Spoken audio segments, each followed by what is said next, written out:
world remains peacefully asleep during their daily slumber. However, unlike the people around you, you are wide awake, and like a deer in the headlights, the journey your mind is taking you to is inevitable. Your eyes swing wide open. You can't hear or see a thing. You can't talk. You can't move, and you can't scream. Your body is completely frozen. You can't move a single muscle. You're stuck. The movement of your eyes allows you to scan the room, but your vision is obscured by pure darkness. In a matter of seconds, you start to sense suffocation. You feel helpless, as you can't do anything to stop the sense of suffocation.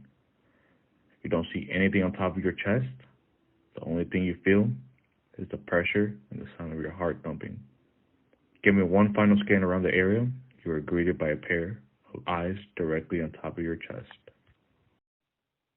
What I just described was one of many forms of hallucinations in correlation to sleep paralysis. Sleep paralysis has been around for thousands of years with many interpretations in different geographical areas.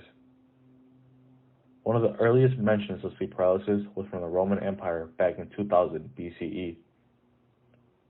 The Mesopotamians described it as a demon-like figure who sat on the chest of a sleeping individual who would induce nightmares and physical immobility. This demon was later referenced around 2400 BCE in the King Sumerian's list, which described the demon as a succubus. A succubus is a demon, vampire-like woman who preyed on men. This same demon had a male counterpart known as an incubus.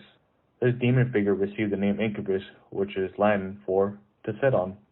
For hundreds of years, sleep paralysis was believed to have been a visitation from a nocturnal evil presence that would press the life out of you. It wasn't until the first clinical interpretation done by a Dutch physician in 1664. He described it as just a vivid nightmare rather than an actual nocturnal demon. He spent his time observing a woman in his study. This is what he quoted. In the nighttime, when she was composing herself to sleep, sometimes she believed the devil lay upon her and held her down, sometimes that she was choked by a great dog or thief laying upon her breast, so that she could hardly speak or breathe, and when she endeavored to throw off her burden, she was not able to stir the members. And while she was in that strife, sometimes, with great difficulty, she awoke of herself. Sometimes, her husband, hearing her, made a doleful, inarticulate voice. Sleep paralysis has a presence in many parts of the world. Depending on the area, there will be a certain manifestation reported.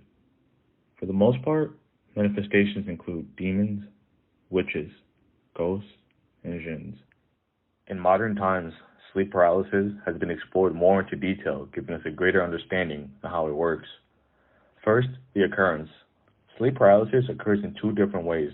The first one is known as hypnagogic or pre-dormital stage. Here, the body slowly begins to relax. Your awareness begins to gradually decline. Eventually, your body falls asleep, leaving your mind completely aware.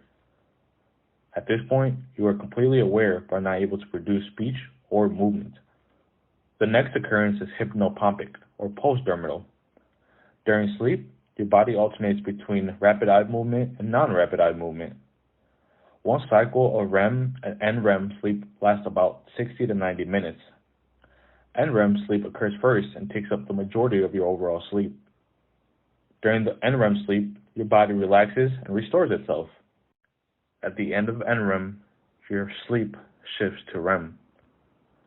Your eyes move rapidly and dreaming takes place, but the rest of your body remains very relaxed. Your muscles are turned off during REM sleep.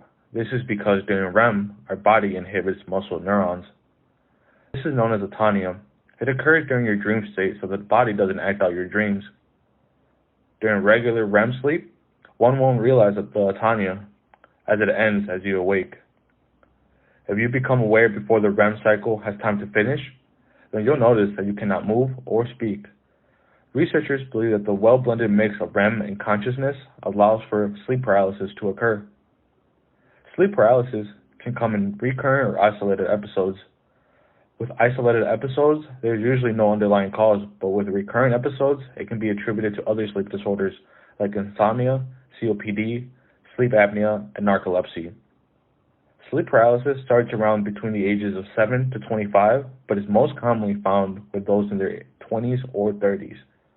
About 75% of people who experience sleep paralysis also experience hallucinations, and majority of them also experience nightmares. Out of all the episodes, there are 3 that most people commonly experience. The first experience is known as the intruder, in which a person hallucinates a being/presence in the room with the intention of hurting them. Next is the suffocation experience, similar to the story mentioned earlier. A person feels like someone is on top of their chest, applying pressure, giving them the sense of suffocation. Usually, the intruder experience manifests into the suffocation experience.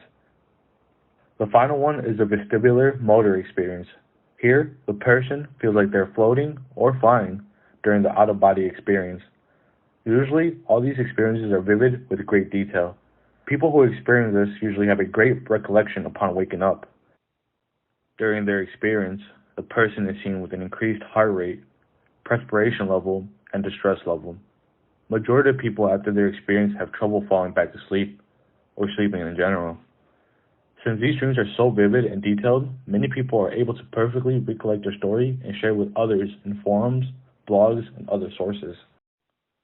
Looking for more insight from those who personally experience episodes of sleep paralysis, I looked no further than Reddit of all places. Reddit hosts numerous stories from those who had their fair share of experience with the disturbing paralytic state. On one Reddit post, users were asked what their scariest experience was during a sleep paralysis episode. As a response, one Reddit user recalls an experience of hers in which she was suddenly awakened by an unnerving presence that enveloped her room, followed by an unknown entity who caressed her cheek by continuously brushing a knife alongside it. According to the user, she experienced all of the common symptoms of sleep paralysis during this episode. She found herself frozen in place, unable to move or speak, as she lay prey to the unknown entity that made continuous threats towards her well-being. In another recollection, one user shared their experience which involved, as it described, some sort of demonic apparition. According to this user, they woke up gasping for air and what felt like an immense pressure on their chest. Upon scanning the room, the user claims to have come face to face with a demonic figure, detailing that the figure was perched on his chest, staring directly at him, and shared an uncanny resemblance to that of a small ape. In some unusual instances, some users expressed that it was a common occurrence for their sleep paralysis to be accompanied by some other type of sleeping disorder. As one user shares, their sleep paralysis is usually intertwined with their exploding head syndrome, a type of parasomnia where loud auditory hallucinations are experienced prior to falling asleep. In this user's case, the loud hallucinations of blaring sirens followed soon after their sleep paralysis episode.